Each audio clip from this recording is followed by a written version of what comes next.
So I'm Andrea Pennavell. I'm the president of HV Impact Advisors. And as Oliver said, I'm the former president of Southface, our new president. I'm not so new anymore. James Marlowe sitting here, so very exciting to have him here. So in terms of logistics, what we're going to do is I'm going to get us set up, and then I'm going to introduce, initially I was going to introduce the panelists as I would get asking questions, but you guys just sat in the wrong order. So I think I'm going to introduce everybody. Right here. I'm going to introduce everyone, and then we're going to make it up as we go along, because we're intimate small group. So is that okay? All right. So thank you, Oliver. Thank you, Sabine, for organizing this amazing event. And thank you, Barbara, for your amazing work. I think that so often as an engineer, we take climate change, I hear you, take climate change and we throw numbers at it, and we throw technical jargon at it, and we throw, whether it's financial numbers or whether it's gigatons of carbon, like what the heck does that mean? And we throw all these numbers at these things, but at the end of the day, it affects species, whether it's the human species and the human event, or it's the animal species that we share the planet with, or the plant species in which we need in order for the human and the animal species to survive. And so I really appreciate, and I'm very honored that you have taken personal time and to put this amazing collection together and to share this story about how it's affecting people. So thank you. And to further that, we're here to talk about business as usual or business as unusual. We all know the definition of sustainability, right? So sustainability is to create the ability to have resources for future generations that can sustain themselves over time. But I would argue that's not good enough. To be sustainable in today's society means we are on the brink of the tipping point. What we really have been is, since the Industrial Revolution, has been very an extractive society. So we've been taking resources out, but we haven't been putting them back into the ecosystem. So the circularity of the balance of this planet has been teetering for a long time. And so I would argue that sustainability is not good enough. We have to be regenerative. And that is not just about the work that we're doing here today, but it really has to do with all areas of this world, whether it's government, whether it's academia, whether it's the NGO or nonprofit community, and really has a lot to do with what business does. And so tonight, what I'd like to do is really have a conversation with this amazing panel up here about what business is doing, what is business vocabulary like today, how can we really change that vocabulary, or maybe not change it so much. Because a lot of what sustains business today and what really makes business propel in the future, create value, has to be what happens for talent acquisition, talent retention, and ensuring that the risks of the business are met and mitigated so that business can not only move forward, but grow and prosper over time. And that is essentially the baseline of all business from the beginning of business. And so I think as this world is changing, businesses have to be agile, they have to adapt, and they have to flex, not only with the changing workforce, but also the changing resources. And so we have a great mix of panelists here tonight who can, I think, speak to all of that. So with that, I think I'll introduce you guys. Right. Are you ready? All right. So we are going to start with the first question, which is actually going to go to Liz. I have several friends on the panel and several new friends on the panel, so I'm excited to have such an amazing panel tonight. But Liz is the president of Healthy Design Collaborative, which is a healthy design consultancy. She's a fellow architect, which is not a fellow architect, it's another fellow architect, but actually a fellow in the Institute of Architecture. Come on, architecture too. The thought leader and connector for the fields of public health, sustainability, and real estate. A registered architect, she leads firms and project teams to grow their healthy design skills and build better buildings. She has over 20 years of experience working with public health professionals to implement healthy, resilient, equitable work environments, and was the developer of the Fitwell Healthy Design Certification System as part of her work as the first Chief Sustainability Officer for the Centers of Disease Control and Prevention here in Atlanta.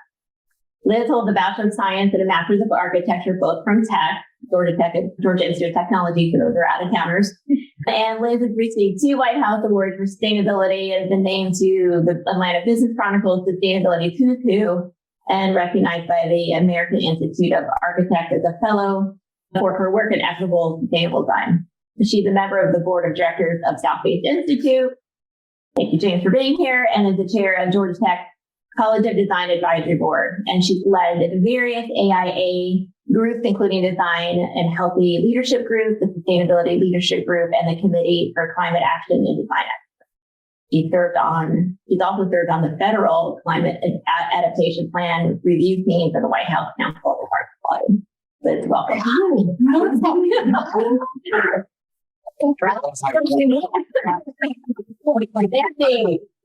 Nancy is amazing. Everybody's amazing. So Nancy is the president of Brighter Investing. She's a colleague here tonight with Gary. Welcome, Gary. A career social entrepreneur and executive, Nancy is the president of Brighter Investing, a financial advisor for mission-driven organizations and everyday investors. Brighter creates sustainable portfolios focused on solutions that each client cares about. For example, climate and the environment, renewables, gender equality, and more. Nancy's won national and international recognition for her work with private companies, government agencies, and charitable causes. She regularly leads workshops and presentations on the climate crisis, investing, and sustainable business. She's a BA in economics from the University of Michigan and an MBA with honors from UCLA. Next up, actually to her left, your right, is Nathan Stepp. Nathan is the award-winning leader of the B Corp community and founder of the Profitable Purpose Consulting, a culture, impact, and B Corp consultancy. He founded and chairs B Local Georgia and serves on the board of B Academics, a nonprofit committed to research and experiential B Corp learning opportunities. Second page for you. He's also the executive director of BLD Southeast, a regional annual B Corp conference that brings together B Corps from the Southeastern United States for a celebration of business as a force for good. Nathan teaches an MBA course on B Corp at the University of Georgia, is a regular speaker at conferences and on podcasts around the world, and hosts the Change Georgia podcast. His first book, Happy Monday, Designing Your Dream Career, was released in 2022. And his TEDx talk was released in March of 2023. Welcome. Thank you. Lots of love to get one for everybody. All right. And then to his left, your right, on the end is Mark Hubbard. Mark has a really long title. Everybody like Managing, the whole title is Managing Partner, Renewed Venture Capital Impact Fund, General Partner, Venture Studio, and Partner/CEO of Pixel Reset. Mark has founded, invested in, or mentored thousands of enterprises from startups to global corporations in his almost 30 years of venture capital, global private equity, and institutional asset management. He has directed billions of dollars of capital, launched one of China's most successful asset management JVs, and founded a global private equity firm. And has built innovation centers for cities and states. He has spent decades deeply immersed in the impact space and both the founding and funding sides of the table, and has led on the forefront of the integration of faith, theology, philosophy, and investing. Mark is known as an operator and a strategist with a particular expertise. You want to hit that part? Keep going. I like it.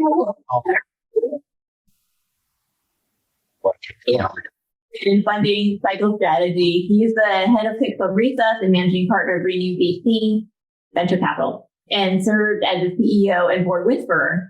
I love that. Helping leadership assimilate disparate data to define options and identify optimal solutions.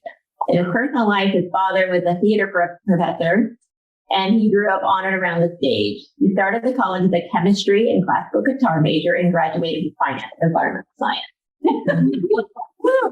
I need the else. Math, beauty, service, and commerce.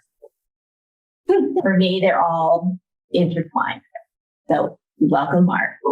And finally, but certainly, You're going to jump in the message you sent me earlier today.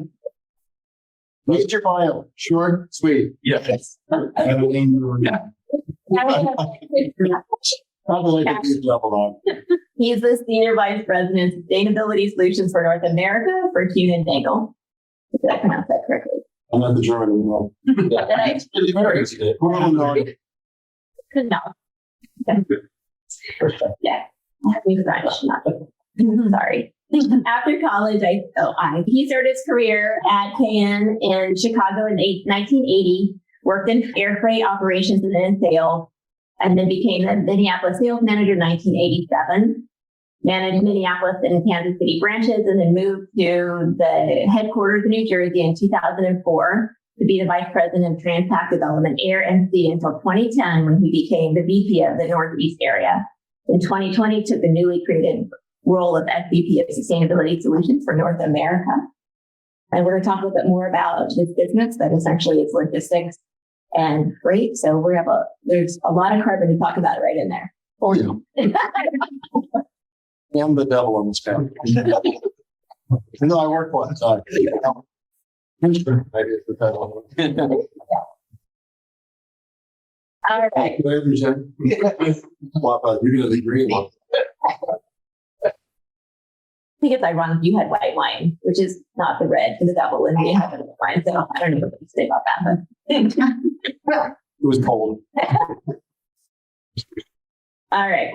So starting with Liz, take us through from perspective to set the framework. So from a sustainable built environment and sustainable society and the intersection of art, architecture, design, and business, how do you build that? So using today a frame. So how do we start from where we are today, 6 years, 8 months, and I'm not sure how many days at the point, from that tipping point? What are the trends that are happening right now in the built environment, in business, and in architecture? And then how do we set this framework for how do we move forward? Big question. Okay. Right. One of the things that I'm thinking about is what Barbara said about how there's really business as usual, what we're doing, too little, too late, or do we shift? Do we take a giant step? And I think a leap is what you said, right? And I think that what I've seen in architecture per se and city building and policy around the built environment, we've been trying to do this incremental thing, but just change our building codes just a little bit. And we've had some organizations that are trying to push that envelope. They're trying to say a building should not use any more water than it can collect, or it should also provide food. It should be regenerative. And that organization is doing that work. Everybody else is doing business as usual. And they're looking at that going, yeah, we could never, ever do that. So we're going to go for LEED gold or LEED silver. And we can't be in that place. I think even Fitwell that you mentioned, Fitwell imagines that people could have healthier buildings. It's the certifications are going to try to have a healthy building, a building that supports life. It's envisioned as a building owner dipping their toe in the water. It's not going to make everyone live to be 150. It's a step in the right direction. And I think that we've all been imagining that taking these steps in the right direction will get us there. The problem is not everybody is taking those steps, and none of us, when we talk about this a little bit, none of us is perfect at taking steps, and none of us is taking a step every single day in the right direction. And that's, I think, why we have to go to Gold. In terms of architecture, in terms of buildings, I think that some people are trying to make those larger leaps. Some municipalities are trying to embed in their codes direction to builders and developers to do better. The thing about a building code, it's just the worst building that you're allowed to build. We have to start thinking about it a little differently. We have to make giant steps. We have to build all of our buildings to be healthier. We have to have communities that are connected in a way that support life. and not just life for the rich, but life for all of us. And we have to figure out how our society can start to support all individuals, no matter if they are delivering your mail or they're inventing the cure for cancer, all of them deserve life. And I think that's what we're grappling with. I think COVID was a chance for us all to take a step back and say, wow, where do I live even? And who do I speak with? Who do I see? Who do I share air with? And who am I willing to share air with? And I think that it got us started on this idea of what are we doing? And are we really being equitable? And who cares about me? Who cares about us? And that, I think, was an awakening. I'm not sure if I've answered the question, but I think you're I think we're all right now trying to come back to this thing called society or civilization. Were we in the wilderness during COVID? Maybe we were. And I think we're in a perfect place, I think, Barbara, to say, what's the leap that we need to take? What do we need to really change in a crazy big leap? And one of the things I'm fighting with right now, one of the things I'm doing, maybe that story helps, is that we're working on office space. And people don't want to come back to the office. They want to see their friends. They want to be in community with others, but they don't think going to an office and sitting in a cubicle is the right way to do that. They think that maybe we can do something else with all those buildings that we used to come to begrudgingly. Now they're saying, no, not going to do that. It needs to be more important. It needs to be a better space. So that's what I'm doing. I'm moving people out of buildings. I'm having them use their home office as their home base. And then they're coming in and being social and connecting in person on their terms, a little bit more on their terms. Maybe it's on their boss's terms, but that is starting to happen. And those conversations are happening. It's very powerful to reimagine the workplace and to reimagine how I engage with society. And I think that's what we're talking about today is in every sector, how are we reimagining the way that we're connecting with things like finance or logistics? Yeah. And I think that's a really great transition. And thank you, Liz. I think that reimagining commercial space for housing or for urban gardens or for, I've seen a variety of different options and opportunities over the last year or so. And it's a regeneration of that thinking. And it kind of reminds me of the financial crisis of 2008 and the reimagining of the housing crisis. And with climate crisis, now we're having a reimagining of the financial institution. And Nancy, talk to us a little bit about how the financial markets are changing under the regenerative thinking, and a little bit about the vocabulary of, but I know we talked a little bit about this before, but does it require a change in our vocabulary just to say we're going to not turn fossil fuels? Is that the thing, or is that only part of the thing, or is that actually not the right thing and we need to do something different? So many. I know. So language is powerful. It sends a signal. It is emotional. It is the way we communicate our ideas. So do we have that language in finance and business today? No.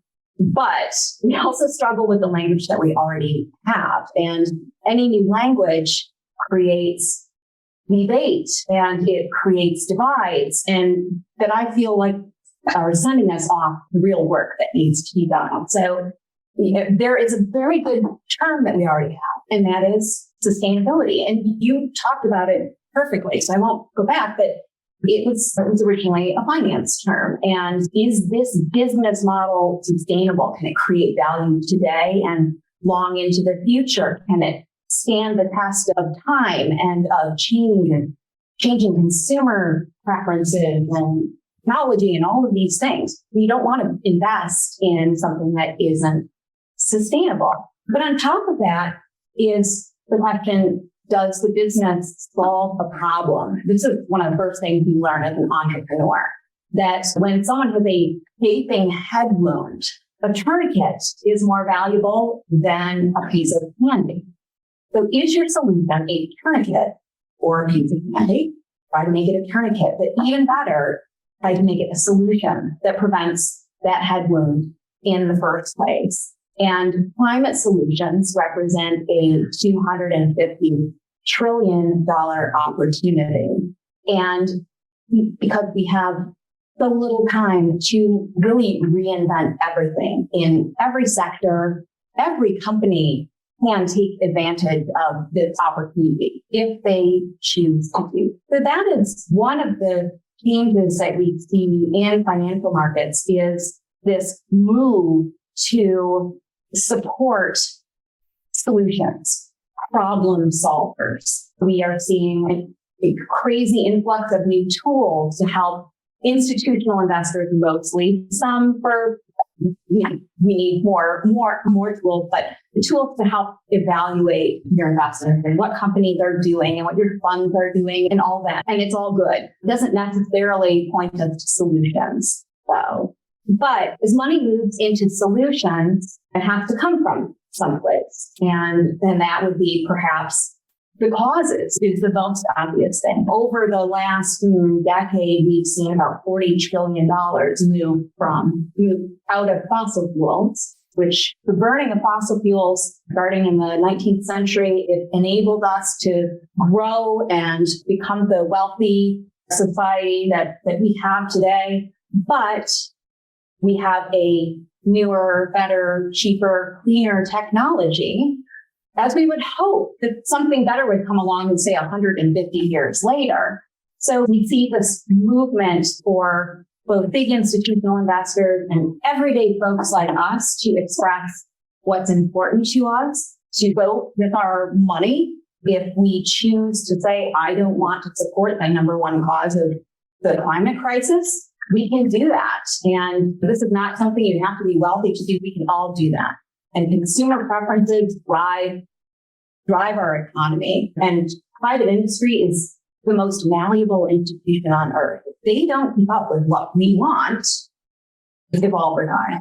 So the tools in that movement try to support either positive. The flip side, the second big change is the attempt to price risk into securities. Companies that are not behaving sustainably carry more risk in two ways. A company that burns lots of greenhouse gases is less equipped to, let's say, just be profitable in the face of legislation that suddenly jacks up the price on carbon.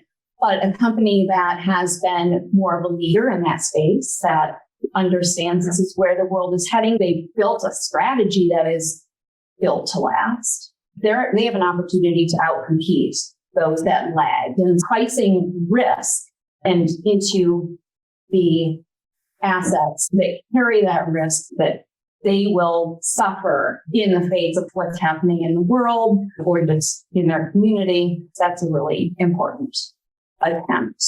We have a long way to go, but it is movement, and we believe it's positive, but we need a lot more. And we have to do.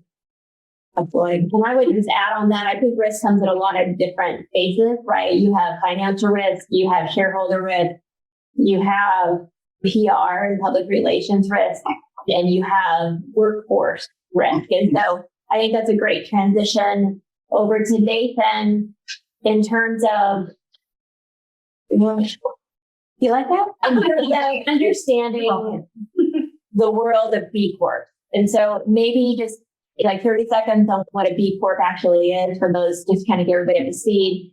And then a little bit about what defines a purpose-built company and what in this world of helping companies become B Corp, like what are the biggest roadblocks and challenges, but also what's the biggest change you've seen in a company over the last, let's say, 3 to 5 years.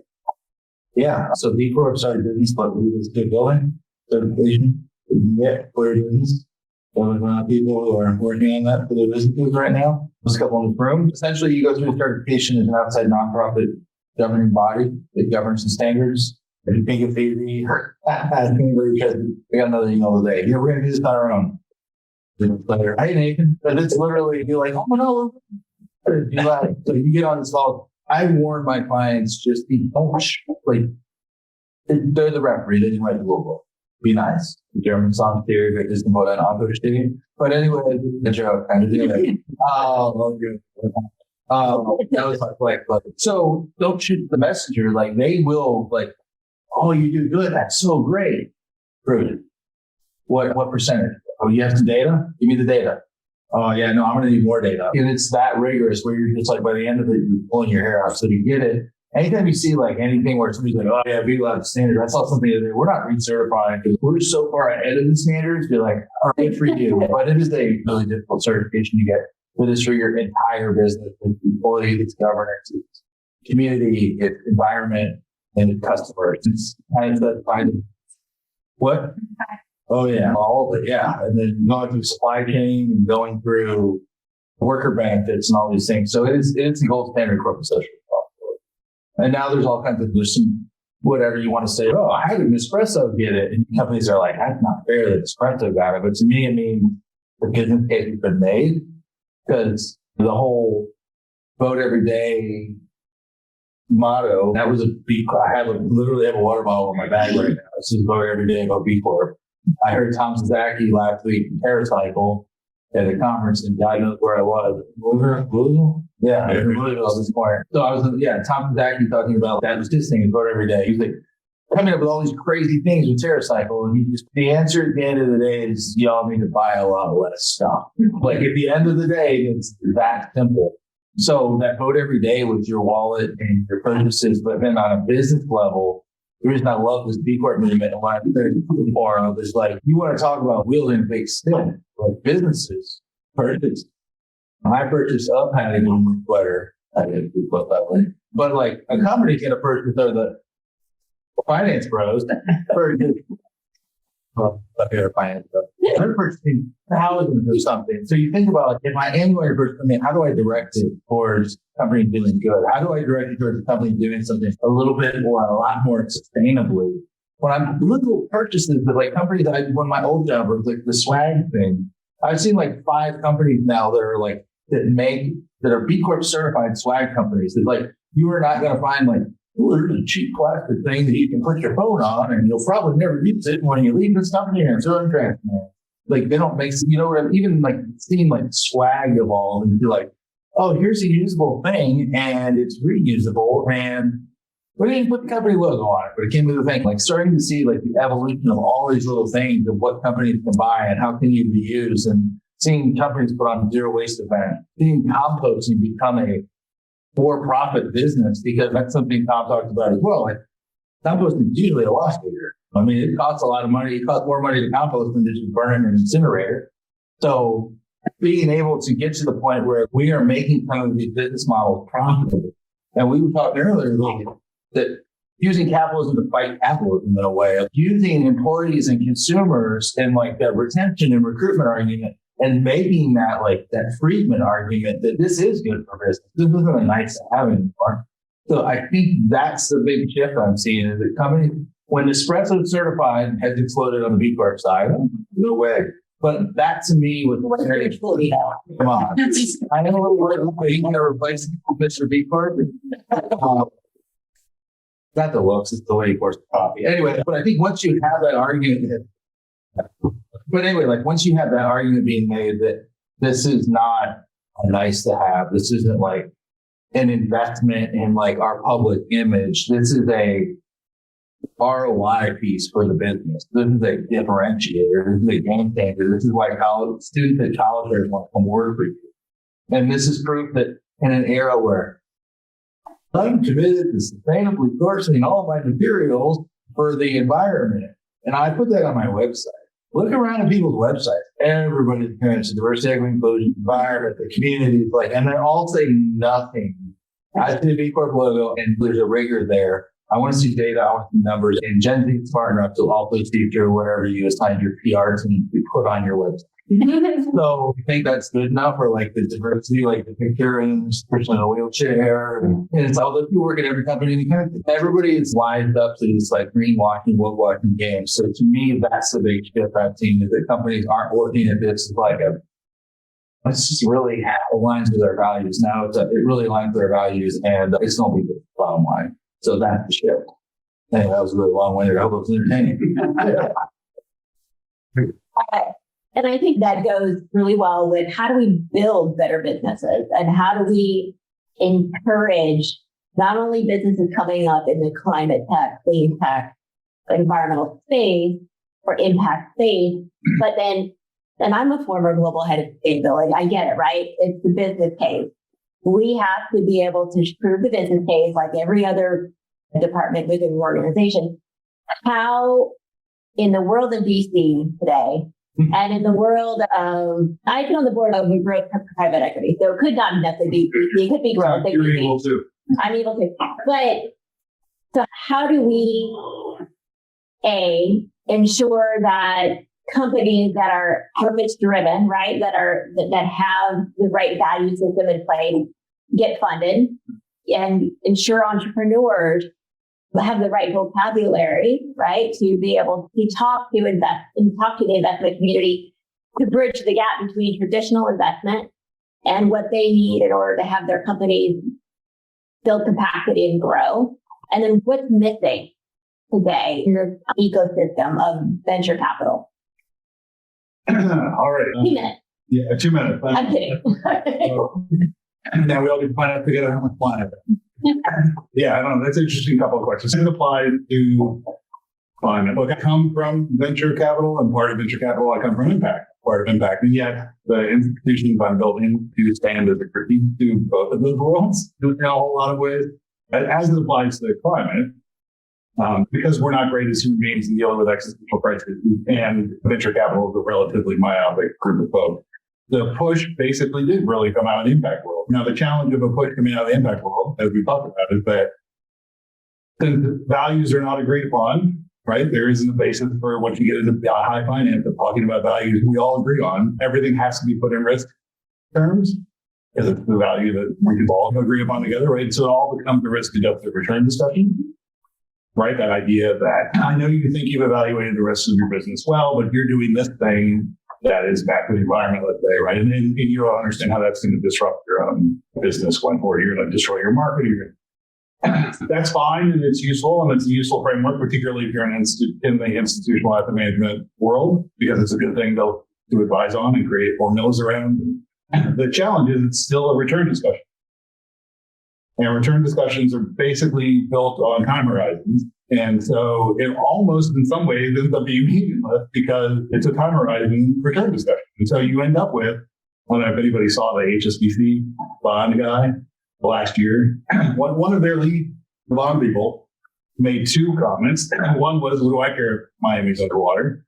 And the other comment was, what do you think the average maturity of my bond portfolios is? He said, it's 6 years. Do you think I care what happens in year 7? And he's not wrong. I think from risk-adjusted return discussion, if I can rape and pillage over the next 9 years and extract a whole bunch of things I want to extract, and all of the payment comes in year 10, then what do I care? And that's a perfectly valid risk-adjusted return discussion. That's a real challenge because at some point you have to get down to why we're doing it. Is there something? Are there values somehow that we can agree upon that have more to do than just that?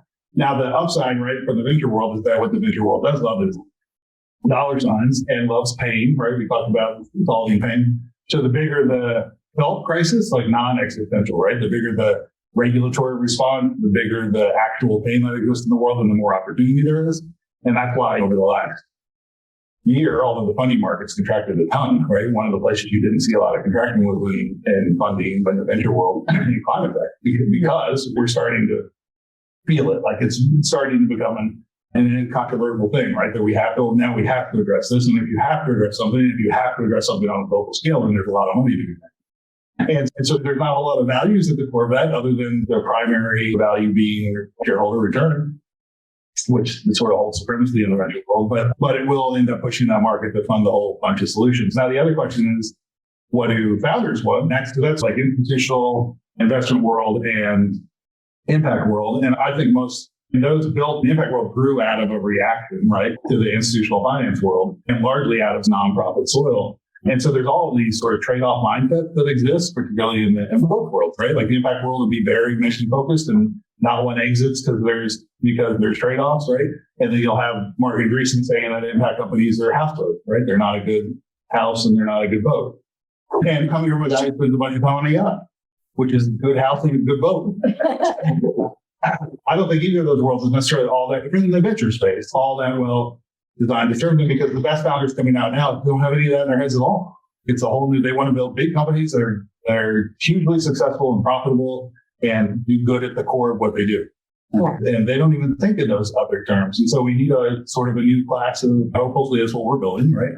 A new class of folks that have more rightly ordered gloves so that we don't make any one good thing the ultimate thing and then break it. The alignment of values and the alignment, I think it goes back to the definition of sustainability, right? If a company wants to sustain itself, not for the next year, right? So there's a short-term gain, like more of a longer-term revenue and growth pursuit. It's like you have a building, 2 years you want to flip it. If you're a flipper, you're probably not going to invest a lot in energy efficiency. But if you're going to maintain and hold that building and or keep it for 5 to 7 years and then flip it or keep it as a long-term asset, then you're going to invest in it and you're going to ensure that you have a longer base return. And I think that gets us to our friend over here, Bill, and being in logistics and supply chain. I think if we learned one thing during the pandemic is how fragile our supply chain is. I just remember seeing pictures of the port of Los Angeles and that just gone of ships, cargo vessels that were out in the port of Los Angeles, just hanging out there, not to mention all the pollution into the port, but just the backup of merchandise and our goods and goods that we need, whether it's food or clothing or supplies or things that really make sure that business moves forward. And being in that business, this brings a whole new, I would think, layer or reality of climate to the business of logistics when you think about it in context of the pandemic. So you can just talk a little bit about what that means, what sustainability means to your organization and the learning coming out of it and what you're seeing in the cohort of the logistics and trade world, supply chain world. The first thing that everybody landed was what I did tell them. Because after 40 some odd years, I was like, wait, you went? Yeah, we're like UPS, just stop asking. Now they're like, yeah, I saw that on the news. So I think one good thing came out of that whole mess was, you said, the fragile nature. But I started in this business in 1980. And we were an exporting country. Believe it or not, that actually, most of what I worked on, and they're made by almost the same amount, we were exporting things around the world. We were making machinery and all these things. And then you just gradually everything shift over the course of the year. And suddenly you have factories shut down because they're reliant on things from the other side of the planet. So it really, I think it woke a lot of people up. It stopped a lot of garbage from coming in. I don't know how the dollar stores are still alive, to be honest with you, because if you can imagine, a 40-foot container from Shanghai alone went from $2,000 to sometimes upwards of $30,000. Now, if you've got $15,000 in storage, you got to start rethinking your business plan because you're not going to be around anymore. So, if anything, there was a bit of a culling there, which was not a bad thing because someone else was paying, and we buy too much. And then it started to shine a light on things like fast fashion, things like this, and then you can't even afford to. The average person, my wife is bold, and she quotes these weird expressions from her grandfather all the time. Some of them are ridiculous. But one of them was, poor people can't afford cheap clothes. And I said, what? And she said, did you ever see, and she's talking again, I like that. I have to find that Central Europe, but she'd come in, I said, Eastern Europe. A lot of people, like she said, my dad had 2 suits.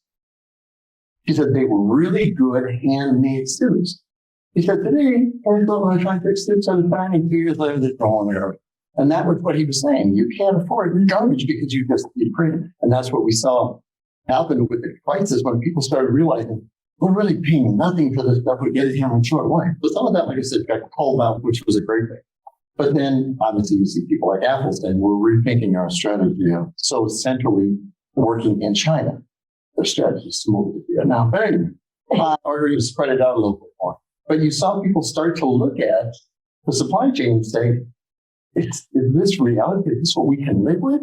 Why can't we, and they do real off the wall, why can't we move a factory to Mexico and maybe give people guns, take the guns away from people, and there won't be so many shootings on public beaches and things like that. There's got to be a good that comes out of this. There's got to be some kind of a lesson. Because I grew up in a blue-collar town, Dubuque, Iowa. A huge packing plant left over from the Germans who inhabited Dubuque for many years. So, yeah, close enough. Well, we're on an island. Where? Yeah. Oh, my God. You're John River. Be an island again. But I saw this. A lot of people that up into high school with, they went out and they got a job at John Deere. So imagine 1975, you get a job at John Deere. You make like $18, $20 an hour. You're buying a boat, you got a sports car, and they're like, I ain't going to college. I said, I worked in Multiple Factory in the summer, assembling a small outboard engine, and I was just starting to grow hair on my face. And there were mornings when I thought, I cut it this way, or I cut it out. I can't go to that place anymore. But these people believed in this American dream, and it died on them. And I saw that happen to people I grew up with.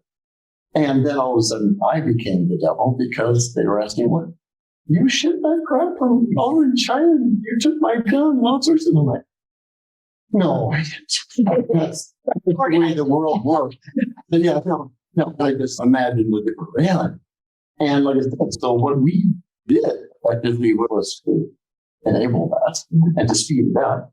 So then suddenly, like I said, we created all plastic garbage, disposable lifestyle. The reason that somebody I think today at the expo, what was your first sustainability moment?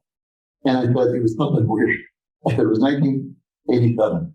Expecting my first child, my brother walked into my house wearing this T-shirt that had a picture of a filthy diaper on it. And above it said, "This is a diaper." And below it said, "In 200 years, this will still be a diaper."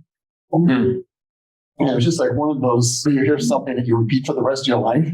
That was it. I'm like, and so I said to my stay-at-home mom, "You're going to be a lot back. We can't do this. We can't throw things away." So it was that we clicked on. Yeah. But then as we, like I said, so we came through this thing, we called out some great. But what we're trying to do now is teach people that maybe you can't bring garbage. Trying to talk to major corporations about buying biofuels. So for the sake of argument, I think the tanker coming from Long Beach would cost them about $800 more. $800 on a 40-foot container. The average value of a 40-foot container is probably got about $80,000 worth of cargo. Seems minuscule, right? But it's that profit shit. It's that tiny profit line. We can't do it. I have conversations on a regular basis, especially being in New Jersey, the pharma capital of America, with two major pharma companies that everybody knows here. They either take their product or they use their device.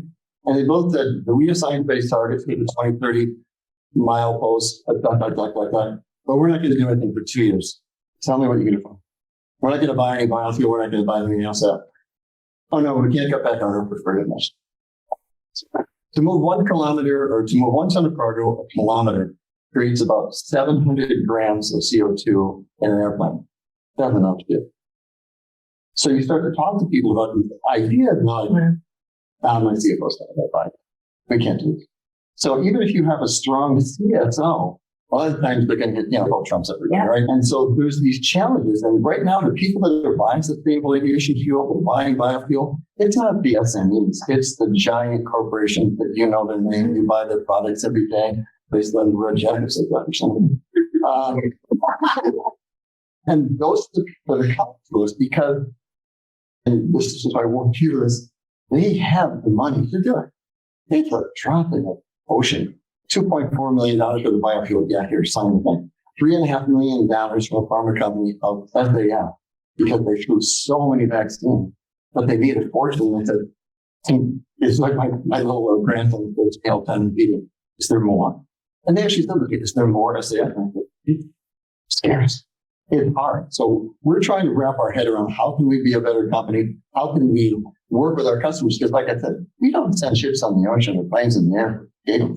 So like I said, trying to do this, it's frustrating. It's you. I hate to see this, but you see some of the worst corporate America. when you see people think, yeah, I can't afford that. I'm like, wait a minute, I just saw your email say that. I used to say being a CFO is sometimes is like pushing a boulder up a mountain with a toothpick, because you are influencing so many and you have little control over the most. And at the end of the day, especially for a public multinational, you're beholden to the shareholder. So I commend your efforts. But coming off, look, we made tons of money the last 2 years. Crazy money. Our stock price, it's even called the stock. It went like this, and then some of them started to come down. Ours came down. I was nervous, sold some stock, and then it went back up on it. Shows that I could use some financial help. But what now it seems to buoying it is we are really pushing to be a leader in this space. We're literally saying, you know what? Yeah, we made a ton of money, but now we have to look at the way the world works. And we're going to turn cargo away. We're going to say, no, we're not going to do that anymore. Yeah. And it's a tough decision, because when you say we're the largest global shipper of fruits and vegetables and fresh flowers. Mm-hmm. And if you buy flowers from the guy on the street corner in any major city, there's not a lot of money in flowers. But it takes a lot of oxygen. It takes a lot of refrigeration. It takes a lot of space on planes, so it helps. But we call it's penny business, or fruits and vegetables stuff, penny business. Who doesn't want to have that fresh pear in the middle of winter in Minnesota? My wife used to talk about it was a great thing when they got an orange for Christmas in Poland. And I'd laugh at her, and she just came in like, we're Florida. And so I think, like I said, we're starting to look at this. And of course, I have French companies. You got to love the French. And this woman actually stood up in front of the sustainability managers first meeting in Switzerland and said, we have to move away from this kind of business, the bread, meat, and vegetables. And I'm like, oh, she didn't do that. I don't care. The board's not going to buy that. And so we're trying to do this in size. But again, like I said, my job is to try to get the people to look at this and say, do you realize what your carbon footprint is? We committed to science-based targets to take out 5.5 million tons of CO2 from our supply chain by 2030, which is 33%. And we're actually forget the help that we got from COVID. We're actually on track to do it.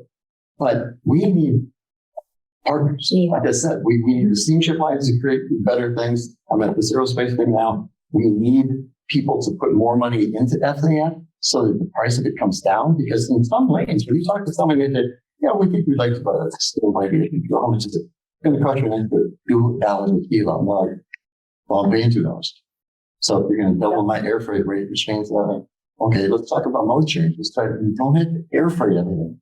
Aerospace companies are now talking about, we need to build up inventory because we can't trust the supply chain. So they're talking about actually switching to sea freight and investing in warehousing because they are just scared to death of chip shortage, you name it, all of them.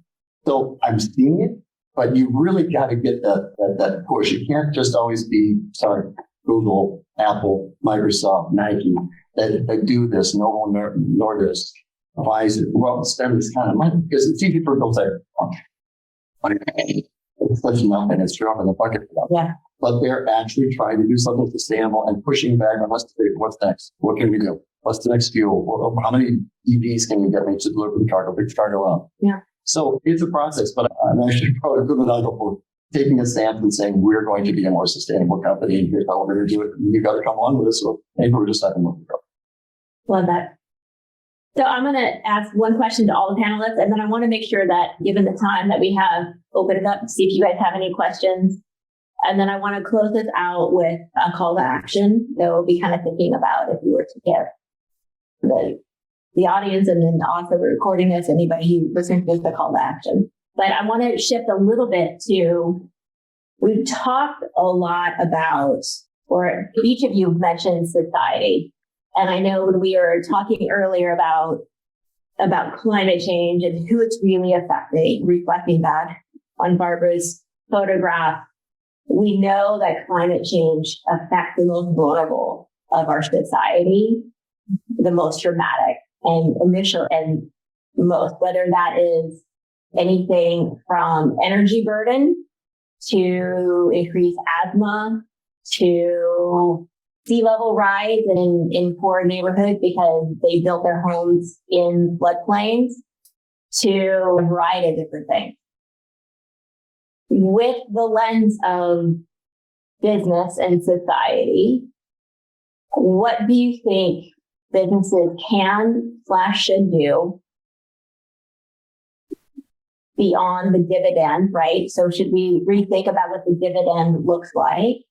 Or have you seen companies think about it in innovative ways that we should replicate, talk about, emulate, as you're talking about, as you're talking to partners, right?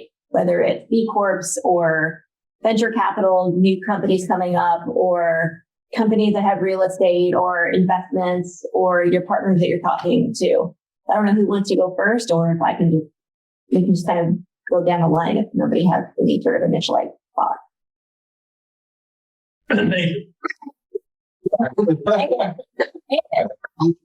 You've been called on. No longer his favorite finding. Yeah. So I keep coming back to what the theme of the interconnectedness and what you were saying about the freight of the Dollar General. And then if I dial back to Dollar General, well, why do Dollar Generals exist? Because there's a wealth gap and people need to buy cheap shit, for lack of a better term. So you have this almost like, where does this problem start? Because if Kunanaga doesn't ship, we stand by our principles and we will not ship it. And like, there's no element of what else is going to go like to the market opportunity. You're all buyers that can start tipping it. So like, not that we're playing zero sum game, but figuring out like all of these things are interconnected. All of these things like we have to figure out how to almost verify. I know they just read the record all of them. But we have to figure this out like together, and we have to figure out like, even when you look at like government regulation, you look at everything right now, like trying to find this balance between like, how do I, as I call it, Trojan horse a lot of the stuff I believe in. And I joke with my friends and stuff, I'm like, stop calling the other people, call something else till it gets on. So like figuring out like what this all looks like and what these solutions look like, you start solving you solve the wealth gap, you start to create income equality, you start to solve the need for people to buy cheap shit Right. of need, or we can actually think about more sustainable. You also have to start at some point changing consumer habits. Like, why do you need a pair in the middle of winter? Like, just wait till pair season. Because you do think about the absurdity of that. But then also figuring out like, how do we incentivize these companies that are like, what Apple Harvest in Kentucky is big stuff. I mean, it's a B Corp, it's publicly traded, doing all this cool agricultural innovation of like, how do we reward those companies? And then at what point do we and I'm hoping, my big hope is this next generation of business leaders are starting to get there, and you're starting to do this with like, when is enough? I remember doing an interview, and I won't say who it was because I don't want to embarrass him, but he's talking about getting health insurance for part-time employees, and his dream of wanting a lake house and an RV, two big career goals. And said, right now, there's a wait. I want to get my part-time employees health insurance.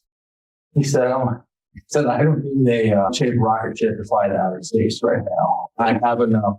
I'm comfortable. And I think we need that kind of mind shift we play this and we teach capitalism this way. We say, get it all. You get it, it's yours. If you work hard. And don't get me wrong, I believe it. I said it in my TED Talk, I'm an apologetic capitalist. We do have to incentivize hard work. We do have to incentivize grit.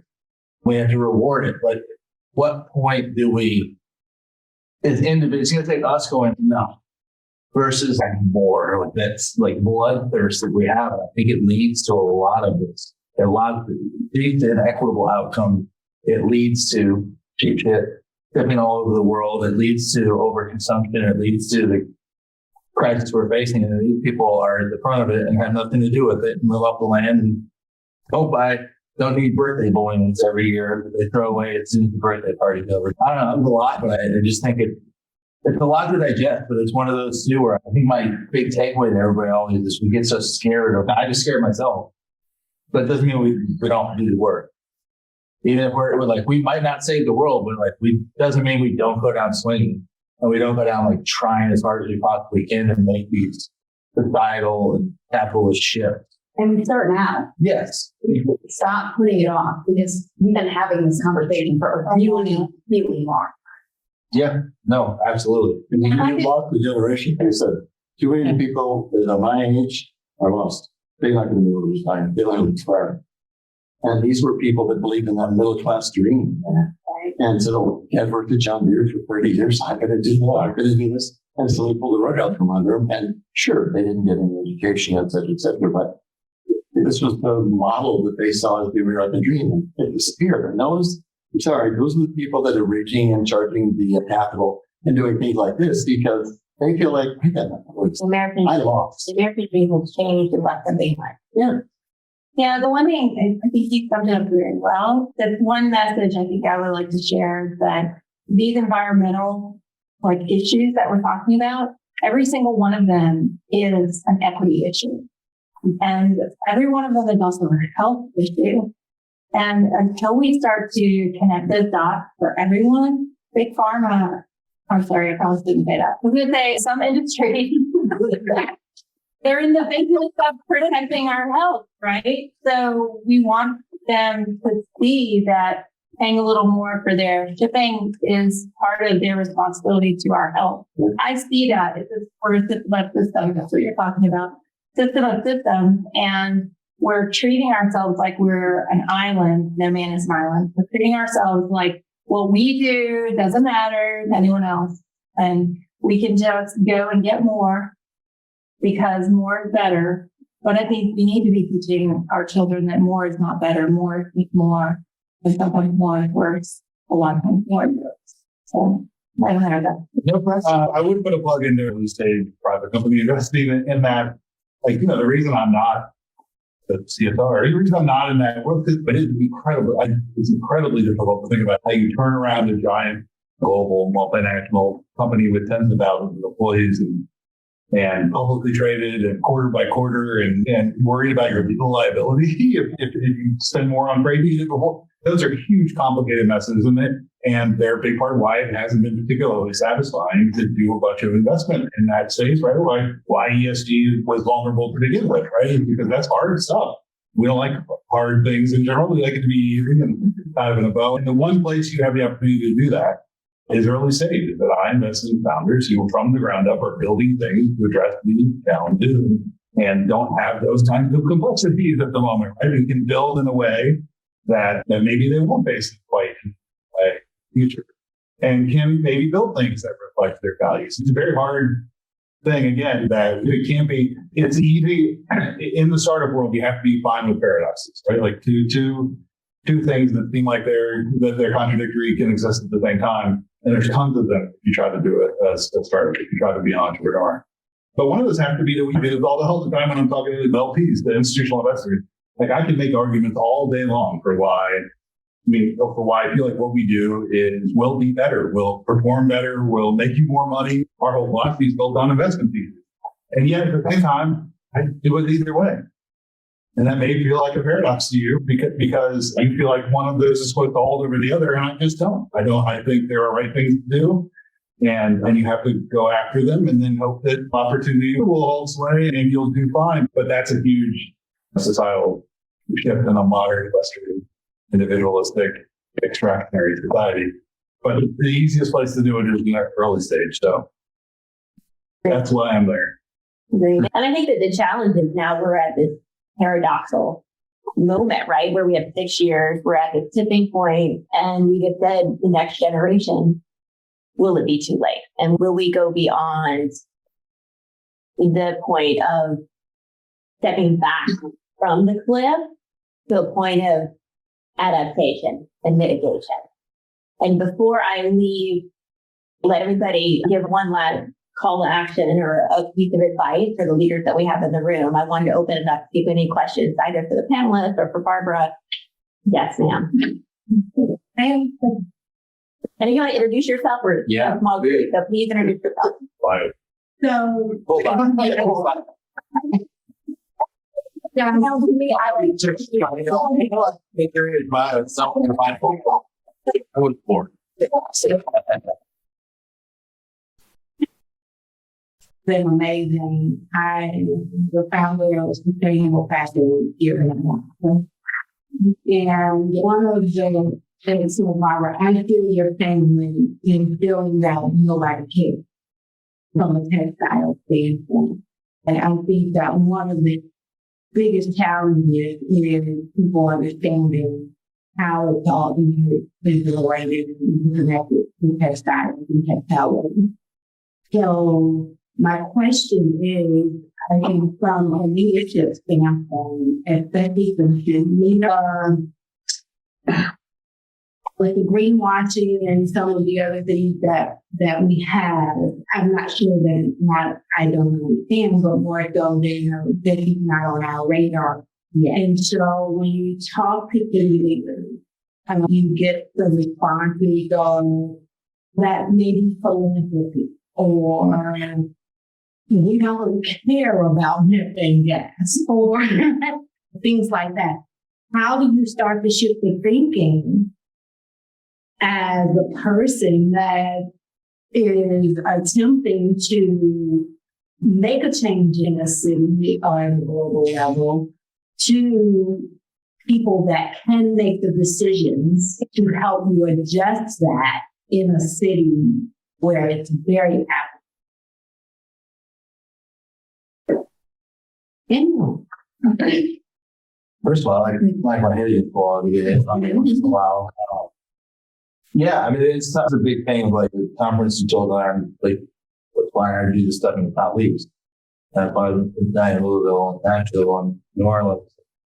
Like all these places where it's difficult because if you don't make the strongest business case possible, there like this stuff happening in the state to our south that we won't name. But like literally just trying to legislate out capitalism. There's a demand for this, but we don't like it, so we're going to legislate it. So I go back and forth even in the B Corp board a lot of times. So like, it's just for like coastal, elitist, liberal, whatever catchphrase term we want to use. But it's that's why I made a joke. I don't use ESG anymore. But sometimes in certain places we have to be careful with how we brand it. So I lead right in with going back to your point about some of the investment or Nespresso, like. If it's to the point where people are doing this because they're in it to make money, that's fine. But they're making real improvements and making real cutbacks and changes. So I don't know how that answers the question other than I just lead with the money. And it took me a while to get comfortable doing it. But I lead with the ROI, I lead with the money saved or the energy saved or the water saved but I've learned that it's a marketing exercise. You lead with whatever their bottom line people lead with the bottom line. If you're in this room, I can probably lead with tugging on the heartstrings a little bit. But I just read that room. That would show very clearly how it advances other programs that they're already funding. That this is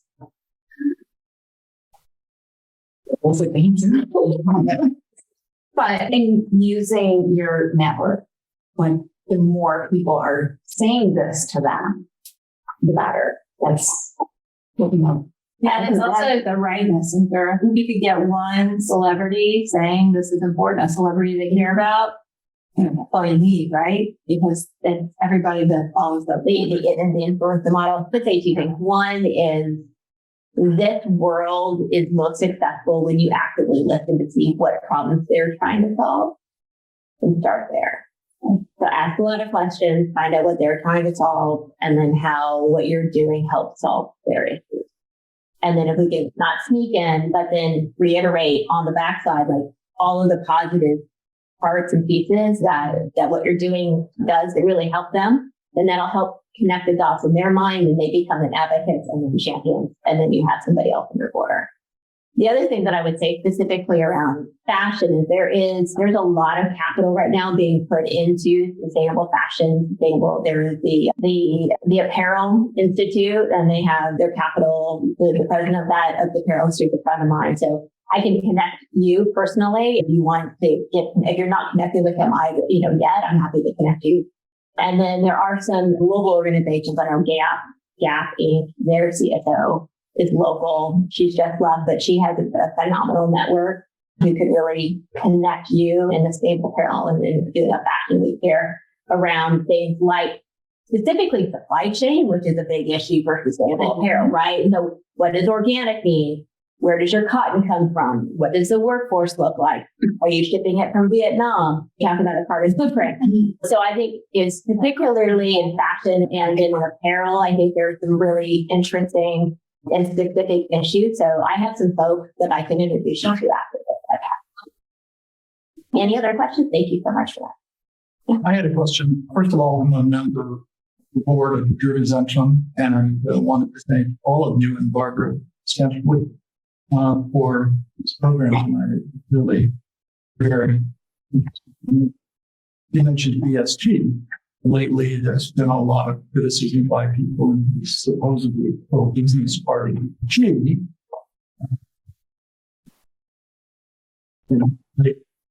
I would have thought the pro-business party would be criticizing business for doing good business. Yeah.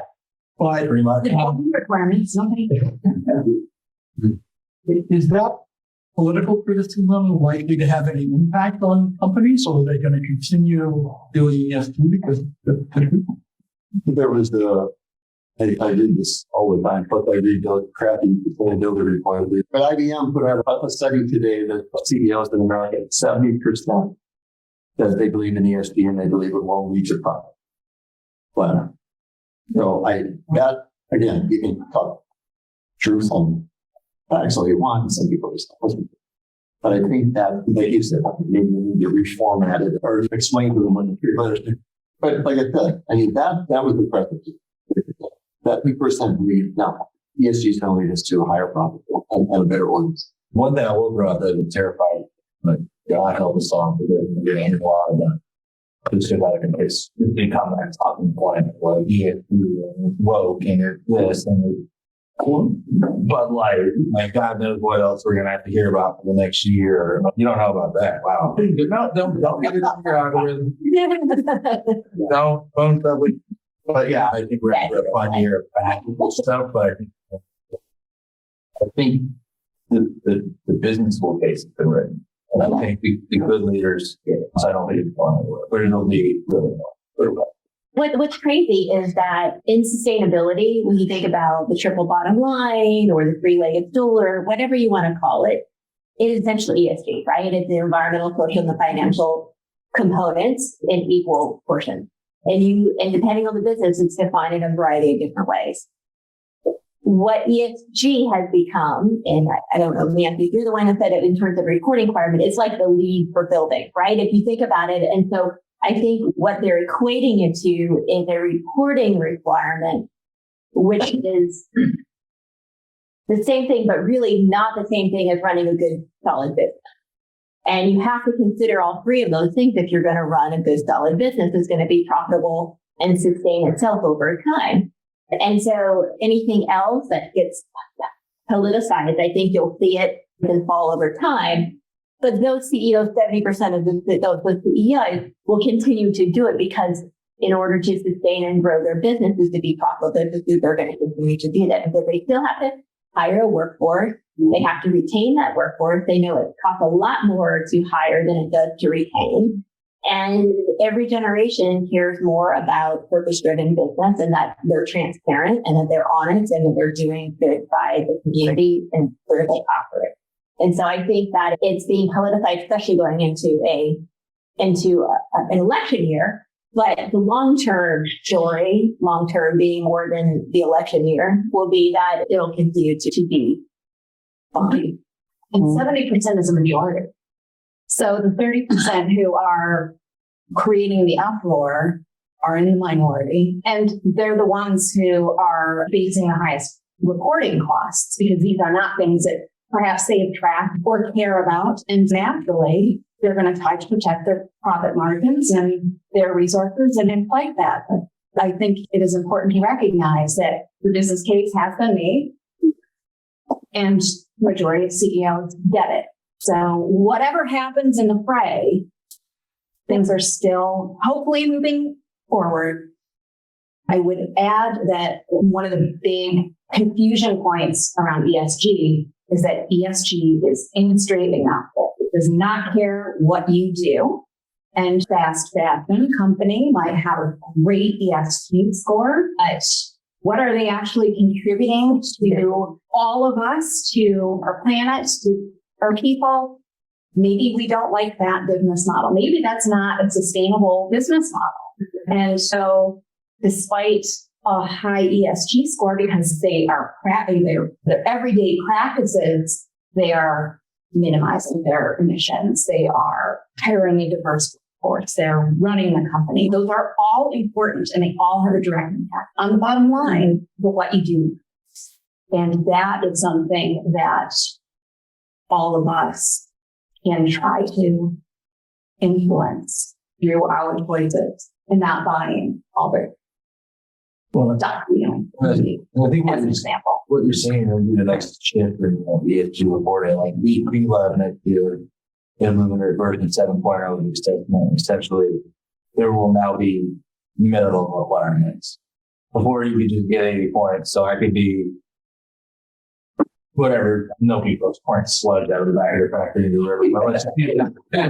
But I'm paying everybody like family living wage and top of life benefits, and we have great transparent company, and the rest of it we get 81 points when we're certified. But next year it will be like one of the examples is like family living wage, or individual living wage. You do not pay individual living wage.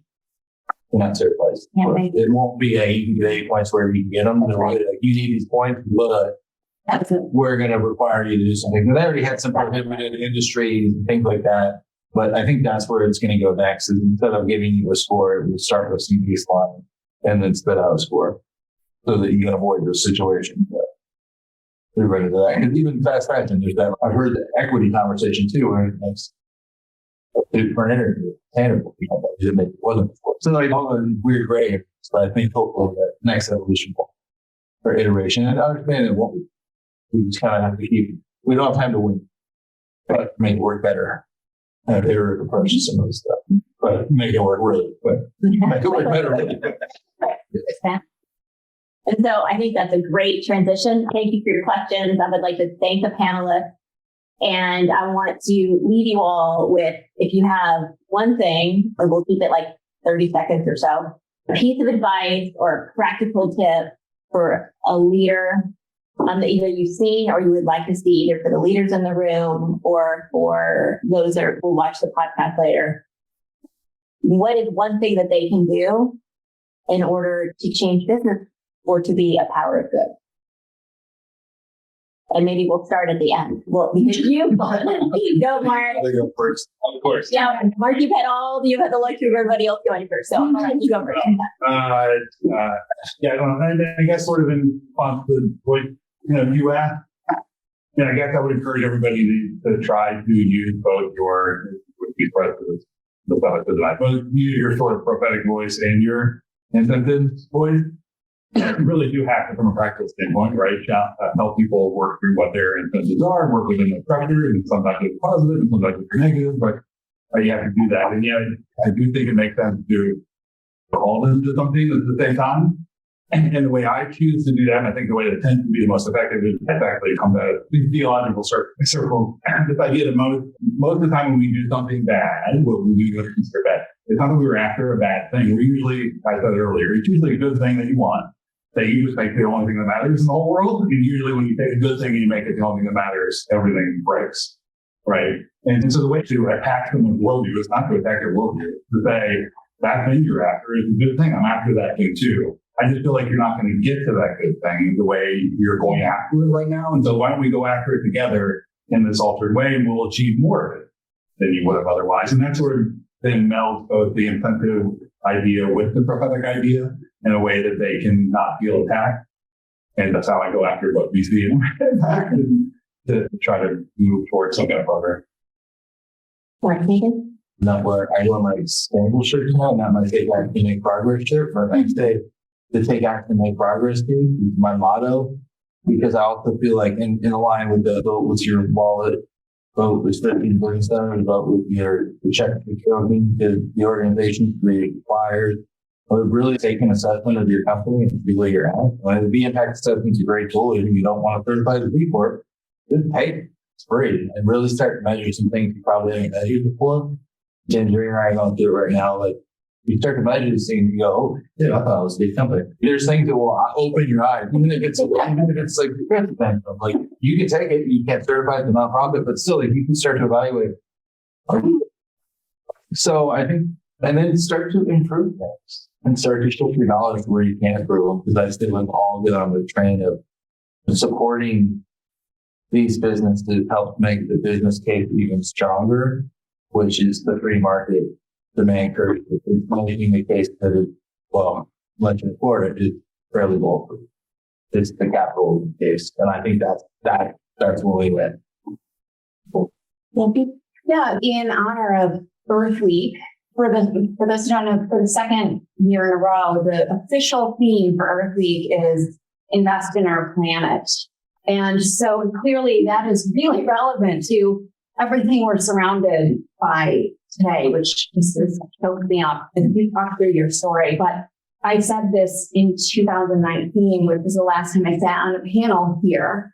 I said, if you're going to do something, do it tomorrow. Do not put it off, because if we don't do it tomorrow, the probability that we're going to do it on Thursday drops, let's say 50%, which would be conservative, but it's nothing. And for those of you who see opportunities in your company to address some of the things that we've just talked about, start on it tomorrow. The things I talked about in terms of investing in your planet, the easiest thing to do is to start with the decision maker that is yourself. No barriers there. And there are lots of resources out there, and we are happy to talk to you and help, but make it easy. Do it yourself. And then where you have an influence, if you are on a board, if your company is investing, invest in our planet. It affects everything. Good. That's great. I'm going to talk to you tomorrow. Okay. Perfect. Don't wake up first. So I think what I would say, the one piece of advice would be to make sure you're answering the right questions. Whenever you're taking on some initiative, you're sitting around the table and you're trying to make a decision, take a step back. Everybody that works with me knows I say that all the time. Take a step back. Look at whatever it is you're working on with fresh eyes, and think about, is there a stakeholder that's not at the table? Meaning, does this business decision have an effect on someone you're not even thinking about? And just try to think about, am I solving the right problem? I thought it was about, I need to save on fuel. Maybe that's not what the problem is. Maybe it's, I need to invest in people in this community. And the best way I can do that is to buy fuel that doesn't harm their health or whatever it is. So that would be my thing. I would say, make sure you're answering the right questions that you're asking, that you're dealing with the right problem, and that the problem is probably larger than the problem that you're looking at right here today. It's part of a larger system. Okay, I'll try to really go through the puzzle. Oh, no. Support carbon debt. Yes. There's only 6 years and so much time left. Nicely telling your neighbor to stop hurting tires in the backyard is not going to do it. And again, I don't remember which company, it's in Microsoft or Google, does a carbon tax in a business unit. So they put a carbon tax in, so everybody runs the P&L and look at the P&L, and I know this story. And you come down to the expenses, and all of a sudden, what the hell is this? Because that number divided by 0.056 is my bonus check. It just went back out. What's your carbon tax? They measure carbon for the business unit, and you get paid for it. And Europeans are struggling right now to start to impose the IMO on shipping, but you don't worry. Carbon tax is kind of not a serious word. You might as well take communism to allow it. But literally, this is the equitable thing. Whoever gets the most benefit, boy, that is, no. But it's something we have to do in this stuff because it's just too short a timeline. It's just, mollycoddle people and say, you should do the thing to do. And your grandchildren will have gills by the time to do something about it. Carbon tax, just logic. I thought Steve Forbes flat maybe name. But I thought he was an idiot when he came out with a flat tax rate. Remember? 10% right off the top. Who wouldn't do that? Stop hiding money, filing bankruptcy every 6 years. Right up the top and just be done. Close down the IRS. That's what carbon taxing could do for the time. It's like, oh, it's done. He recently bought Travel Centers of America. 280 truck stops. They said, we know we have to back off fossil fuel, and we want to install things like electrification and hydrogen. A company called Million makes a Class 8 semi truck that can go 1,000 miles on a battery and a fuel cell. So we were joking with them at the affordable or the advanced clean transport. We said, that's great, you can get 1,000 miles. What are you doing to get there? There's no infrastructure. Now, this was a rumor a year ago. The guy told me he's going to start buying these things up and building the infrastructure. They saw that Elon Musk did with chargers that now you can drive your Tesla anywhere. That's a great step, and that's the advancement. You guys can help fund that. And again, I'm not a big subsidy guy. I like what California's doing. If you want to subsidize something like somebody like a BP making that whereas that kind of subject, fine like that. I think, like I said, there's got to be a way to do that, and carbon taxing is going to start to see a challenge. And ironically, Republicans are the ones who initially put it on the floor back in the 90s. Yeah. Yeah. Those were different. Yeah.